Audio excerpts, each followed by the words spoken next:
morning. We are live on Facebook. This is Tamra Fleming, the author of UPSWING, 80 Mindful Practices to Shift Your Life from Blues to Bliss.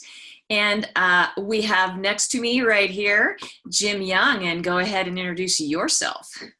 You just did. Hi, I'm Jim Young, and I'm the author, among others, of this one, which is 3 questions, a simple way to live spiritually, which I'm going to interject into the session sometime today as a way of getting discipline. So we're glad you're here, and we're glad we're here too. We're glad we're here too. And today, the topic is the magic of discipline. And so we're going to kind of knock it around a little bit and talk about both sides of it. What does it mean? Discipline is not a dirty word, is what I like to say. And what does it mean spiritually when you feel like you are not in discipline? And what is discipline and how does it work? So I'm going to let you start with your perspective on what you think discipline represents on the spiritual journey. You always do that to me, you stink pot. Yeah. Discipline has many aspects of helping us, I think, in spiritual life. One, of course, is that if you're a dreamer at all and you want to achieve your dreams, if you don't have discipline, there's no chance. Discipline is really a commitment to your dream. As you say so well in UPSWING, on page 144, each day you keep that dream in mind, and then you take a step, just one step toward that dream. As I've heard many times in my inner work, you want all the steps lined up before you start even one. All you need is one. Start the first step, and then have enough discipline to go back and listen for the second step, and then to go back and listen with enough discipline to hear the third step, and just take one a day. At the end of the year, you've taken 365 steps. How much better can you have it? Yes, it's really interesting because that is so well said, because in this year, having been a traditional, chronic, shiny pebble person and a creative artsy person, and I would jump from one thing to the next, from the next, to the next, to the next, and no one could get any real consistency with me. So when I took on the challenge to write UPSWING, I said, okay, I'm going to do this. And not only am I going to do it, I'm going to do it in a short period of time. And it ended up being exactly 2 months from the time of starting the book, really, till it was out in the world. It was about 5 to 6 weeks when we were in the publication process. And what I learned from that was that kind of consistent focus, and I wasn't focused on many things. I was focused on that book and what needed to come out through that book. And as you know, in the process of writing the book, we've talked about this, that I did a lot of deep listening as I was writing it. Is this the right thing? Because I had taken some old material and I had rewritten it, and now I was trying to match it up with what it needed to be for now. But that discipline then carried over to the 100 videos in 100 days, which is what I'm in right now. I'm on video 82 today, I believe. And I've transformed. I want to talk about the magic of discipline because it has changed my life. I have transformed from being a creative, artsy, out there person to actually having fun, getting something really done, and getting traction. And everything feels like when you do that, you start to create this, you build. It's like a sandcastle at the beach, when you're there and you build it and you build it and you build it and you build it, and you can just keep going. And pretty soon you have a castle. Well, that's exactly true. And I have a number of friends who have said to me they wanted to be writers, or that they were thinking about writing. And I get in a conversation with them and they say, oh, I don't know if I really have the time to do this. And I say, have the time to do this? I mean, do you want to do it? That's the first thing you got to determine, right? Have enough discipline to sit down with yourself and really hear what it is you're being called to. And if you're called to write something, don't give me a line of excuses. I don't have time. I say, really? Do you brush your teeth in the morning? You take your shower? Yep. You get dressed? Do you go to the grocery store? I mean, you do all these things you find time for. Can you not find a half hour a day? Just a half hour, write one page. At the end of the year, you got a great book already. Probably 6 months in, you've got a great book already. Yeah. And I've had others who've told me that they are authors. And I said to them, hey, Joan, how's your writing coming? I'm just not inspired. I said, you're not inspired? I said, where are you looking for that? They say, well, I'm just waiting to be inspired. I said, are you serious? Go to sit in a seat in front of your computer. Inspiration's waiting for you to show up. It's just that simple. If you don't go, you ain't going to hear it. It's not going to happen. Your fingers won't move on that keyboard. And they say, oh, well, easy for you to say. I say, no, easy for all of us to do. Yeah, right. Right. Why do we make it so hard? Oh, yeah. So let's just talk about that, because it has a lot of things in it. Like it has choice. It has choice. Oh, yeah. It has a decision point. It has a point where you make the decision, and then it has commitment. Mm-hmm. And then it has discipline, then it has practice and consistency. So in the magic of discipline, I believe that there are all of those things, and that when you do those things, that the energy of the universe starts to match you, and it starts to bring in everything that you need to make that happen. Mm-hmm. That's what I believe. What do you think about that? Well, I think we're very close on that, Tamra, as we are in so many topics. For me, it's about being committed to listening every day, to being right here, right now, every day, being focused on this conversation, not thinking about what am I going to do next, or I hope the phone doesn't ring or whatever. Mm-hmm. When I commit to something and say, I'm going to do this, that's when the universe opens up to me. It says, oh, okay, you're serious now. All right, let's get together and get this thing moving along. Mm-hmm. That certainly is how my books were written.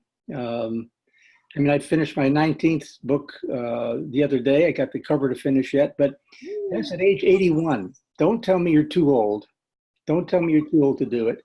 And what happened with me was about 12, 13 years ago, I heard this little voice. I mean, I don't mean that literally, but I was called to my computer one Saturday morning. And I thought, well, this is really unusual, but I'll go. So I go to my computer and I heard, put your finger on the keys. I did.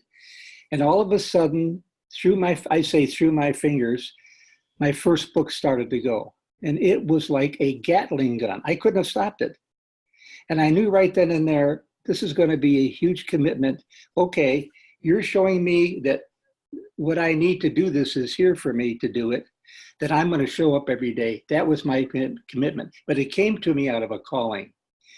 And one book came after another, and it was all about showing up every day. It may have been for 10 minutes, it may have been for 8 hours, but it's showing up every day, just like you do in a relationship. If you don't show up every day in a relationship, sincerely, authentically, your relationship isn't going to be worth a damn. Yeah, that's true. Yeah, it really is. We sort of let those things slide. We take relationships for granted. It's the same with your relationship with yourself, mm-hmm. with your commitment to what you're being called to do. Without that relationship, forget about it. I mean, get lost. Yeah, absolutely. You know, and I think that when you look at so many of the words, like I have a series of the words in the book that are kind of supercharged, because like procrastination, which is one of my videos coming up this week. Oh, yeah. Because procrastination is a real habitual energy habit that we have as a culture. Really, it really is. I mean, if we'd never procrastinated, can you imagine what we would have solved world hunger? Everyone would have a house, you know, we would straighten out, everything would be straightened out if we didn't procrastinate. So let's back up and review this. So what you just said is you made a choice to write a book. You made the commitment, and then you showed up. The discipline was to show up every day. And so that sounds like for you, that was it kind of sounds like the artist way, where you would show up every single day, no matter what, and do your morning pages, right? Yeah, well, yeah. And if I'm not to do it that day, I'll take a day off.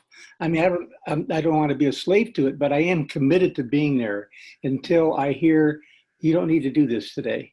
But that's because I've learned to listen over 14 years very carefully, even to the point where when I finished my 16th book, I was in the shower the next day and I heard, if you think this was about writing and publishing books, guess again. This was about learning to listen. You can't listen, you can't hear unless you are committed to listen. So let's just add a little bit in here about listening, since you're just a Okay. pro at that, right? So Right. yesterday I did a video on open your mind, and of course listening is the key to that whole Mhm. thing, open Mhm. your mind. So let's give the listeners right now a piece of again of listening. And I was talking about the difference between the ego and the higher self talking to you. Can you Mhm. speak to that? You've already been through that, like, acknowledgement of those different kinds of voices that can speak to you. How do you discern that, and how do you listen carefully? Well, if our head is spinning with ideas, that's the ego. That's the ego's way of keeping us off balance, of keeping us distracted, which, by the way, is another part of commitment. Uh, well, discipline, I mean. We also have to be disciplined, I think, to say to ourselves, I don't want to be freelancing in my brain all day. It drives me crazy because I go in this path and I go in this path and I go in this path. And if it ends up being about all out here, it's your ego that's tugging on you. So, as I have told a lot of people lately, and they look at me as though I'm the weirdest thing on earth, which is fine. What anybody thinks about me is none of my business. But what I tell a lot of people is you got to start dealing with yourself on all issues. When you ask somebody a question, ask me a question, I say, you have the answer. Ask yourself that question. Well, but Mhm. I don't know the answer. I said, no, you're not listening for the answer. You do know the answer. It's in there. You've just got to keep asking yourself that question. Um, One of the last books that number 18, I guess 17 or 18, they came out pretty much together, was the one that I showed you earlier, the three questions. Um, this comes out of a process that's very, very simple, that takes us 10 minutes, 15 minutes a day max, where you can learn to be disciplined, where you can learn to be committed, to ask yourself only three questions. I'm not going to tell you what they are, because if I did, I'd have to shoot you. Right. So You need to buy the book. got to go for the book, right? We'll show But that again. Yeah. but it's three simple questions. If you ask those every day and you let the answer write itself for you, Mhm. within a period of 30 to 40 days, you will be so disciplined. You will definitely not give it up. I can almost guarantee you that. And you will come into a place where you'll be able to discern the difference between ego and all this rattling around in our head and and what is in here saying the truth about us for our life. And you can use the ego then to say, oh, I'm back up in my head. Time to drop it a foot and a half down here to listen in our heart of hearts. This is so powerful. I just so appreciate how you look at this and how you talk about it, because this has been the bane of my life, is not listening and being in my creative flurry. It's what I call my creative flurry. And Mhm. sometimes it can feel very, I think creative people have a really difficult time getting clear, getting grounded, getting in action, and Yep. making things happen, right? And sometimes it feels like I'm cheating my creative process if I do that. Uh-huh. So what you're installing here, or recommending, is that if you just listen, you have all the guidance you need, and then you just take action on that, and Right, it works. absolutely. Yeah. Otherwise, you end up chasing strings, that go in every direction. It feels good sometimes because I call it spiritualizing the ego. We think it is the right way, but that's the key term, think. Hmm. Got to stop using the thinker and go to the listener, which is a very different thing. I came across an Eckhart Tolle thing yesterday. It says, people don't realize that now is all there ever is. There is no past or future except as memory or anticipation in your mind. Wow. Years ago, a little poem came through me. In essence, it was about uh, go not to memory, no matter how fond nor harmful, because every moment you are in memory, you are not in the now. Just think of all the time we have wasted with all those memories about whatever, a wonderful thing, a sad thing, a disturbing thing. We waste an awful lot of time with that, and also fear of the future. But all we've got really is now. So why not spend it there? Because right now, as I look into those big green eyes, I found out they were green and not blue. I mean, here we are having a wonderful conversation, a great exchange. And for anybody that's out there, I hope we'll hear from them about how we can even take this a little bit further for their on their behalf. Yeah. Yeah, absolutely. It's so how to remove discipline as a dirty word and how to put it into the stream of life. So is there anything else that you want to add today before we close? Well, I would say I hope that our listeners develop the discipline to tune in whenever we're here together for them. It would be Yes. fun, and perhaps down the line we'll get this to the point where we can entertain some questions every now and then, and do that too. We're not there yet, but I think the process is honing beautifully thanks to you, Tamra, and your knowledge about all this. I'm about as Neanderthal as they come, so I really have a tough time with it, but it is what it is. Do you want to do a poem? Yes, please read us a poem in our closing. Thank you. Yes. I'm going to read a poem that comes out of this little book called On Making Love.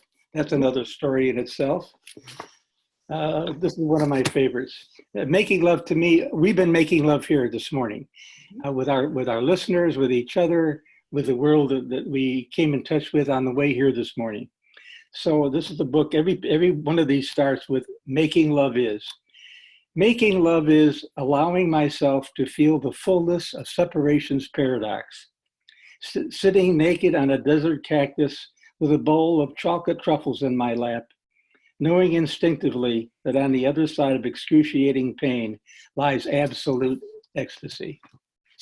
That's my poem for today. Wow. Very nice. Very nice. Well, thank you for that. And so for our listeners, Jim and I are going to be meeting up more often than weekly coming up. We'll give you more information about that as we're ready. Oh, nice. Like the look? Oh dear. And let's see, on September 6th, we'll be back together again. I think I've talked to you about that.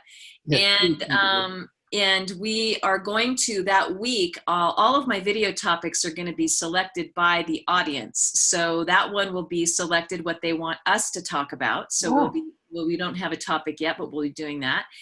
And we will be announcing kind of where we're going and what's coming forward as we go, because we have a lot of juicy, spiritually human stuff to share, right? You betcha. So you can find out about Jim at creationspirit.com. Oh, is that right? .net. .net. That's what I thought. Creationspirit.net. Oops. Thank you. And for me, it's upswingbook.com. And if you want to join in on the group in Facebook where we do the Upswing World, it's going to be called the Upswing Universe soon. And you can go to Facebook and just type in Upswing in the search bar, and it'll take you right there, and join the group for a private conversation. So this is Tamra and Jim signing off for today. Namaste. Namaste. Love you all. Have a wonderful day and go be disciplined. This is awesome. Okay.